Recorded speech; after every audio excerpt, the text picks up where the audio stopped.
Hey, what's up, ladies and gentlemen? I wanted to share another little video commentary. This one will be a lot shorter than the last one. It's a very specific thought, and it's the thought that's in the caption there below, above. I'm not really sure where captions show up on these live streams, but it's this thought that when I was reflecting on doing today's readings, Exodus 33, 32, 33, 34, the golden calf, pretty heavy one. You know, the people of Israel, they turn away from God. It didn't take very long at all, but this has kind of been foreshadowed all the way through, right? It wasn't long before, after being set free from Egypt and slavery, that they're already complaining about God, and they're thirsty, they're hungry, they're doubting God, and they're saying, we just want to go back to Egypt. Send us back to our slave masters. We'd much rather live in that bondage of Egypt than be out here as free but have our bellies empty. And so there's been a lot of foreshadowing to this golden calf incident, and it's really unfortunate.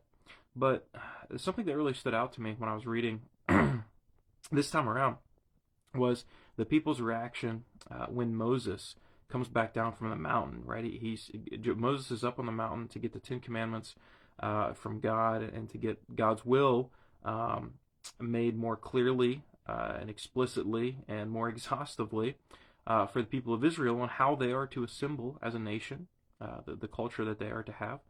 And so Moses is up. I mean, he's before God on the mountain, getting God's will for the people, and the people just they don't have enough patience for that.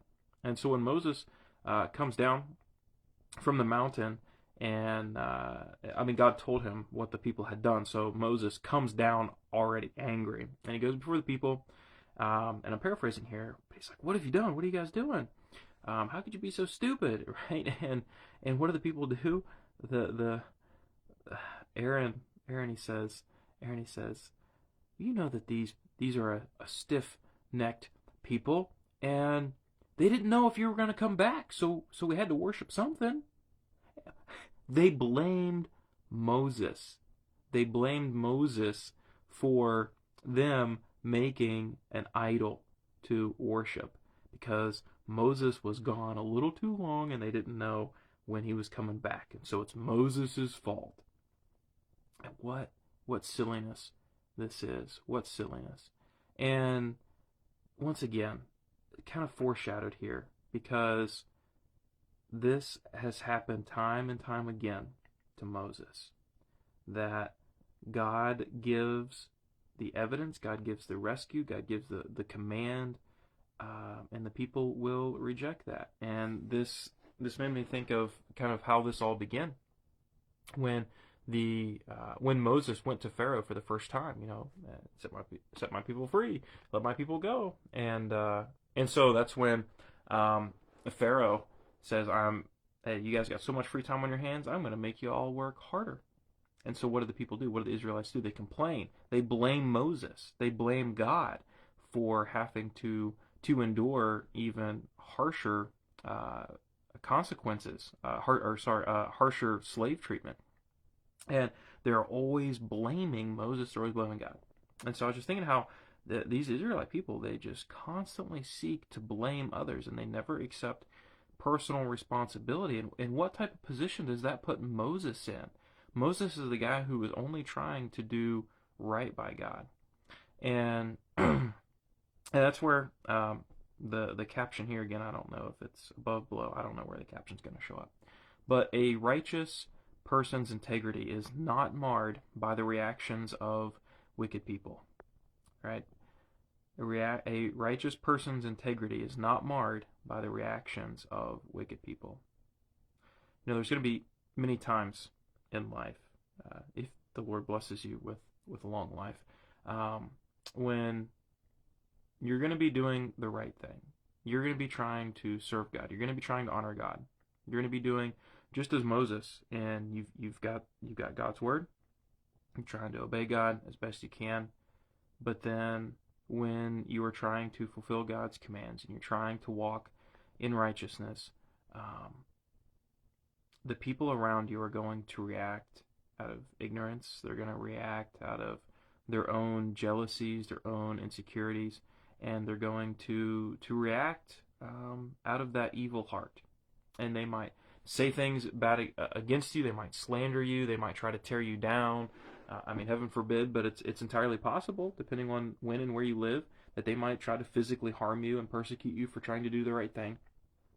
But there's going to be times in your life when you are simply trying to do the right thing, but you know that if I stand my ground here, if I speak up, if I speak out, if I plant my flag, this is the hill that I'm going to die on, I'm going to do right by God, that by doing so, by taking that action, by speaking out, that what's going to happen is that the people around you are going to turn against you, that they are going to turn to even further wickedness, that they are going to seek to embarrass you, to condemn you, in today's language, to dox you, and to put you, quote unquote, on blast. And that's the culture that we live in. You try to do the right thing, and people are going, and evil is always going to rear its ugly head, and the wicked-hearted people are going to try to tear you down. And that's what Moses was facing, and that's what I was thinking about as I was reading through the incident of the golden calf, that Moses is simply trying to do right by God. The first time he goes to talk with Pharaoh, he's trying to do right by God. And what do the people do?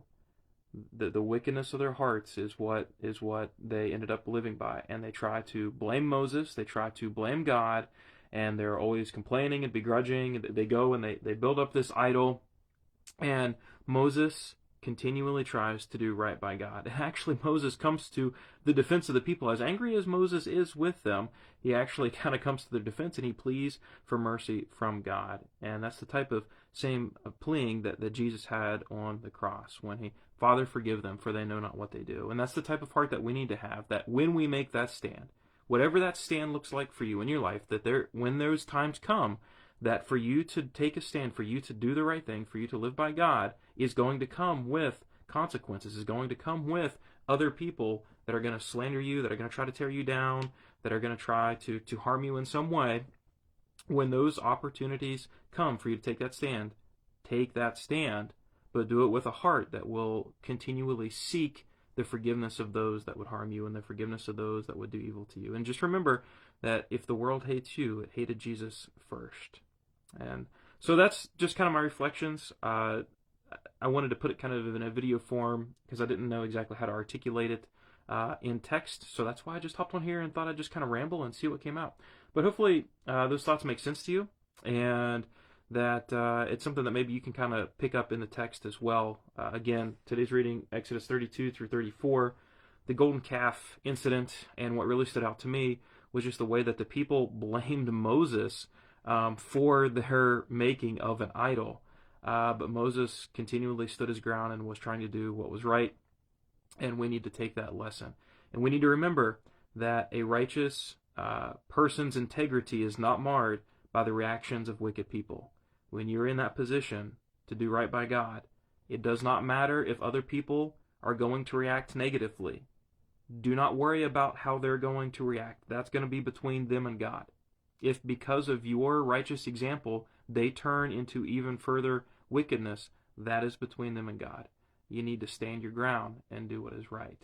And it's the example we have through Moses, through many of these passages, and it's the example that we have of Jesus, who stood his ground, and he was hung on the cross for it. So, that's all. I'm done rambling for this evening, and I've already got tomorrow's reading scheduled to post, but I don't remember exactly what it is. I think it's 35 through 37, but that post will go live at midnight tonight. So stay tuned for that.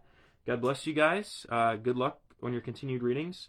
Admittedly, there's been a few times when I've gotten behind by a couple of chapters, and I've had to play catch up, so I'm not perfect either, so nothing but grace here if you guys are a little bit behind, but blessings on your continued readings, and see you guys next time. Take care.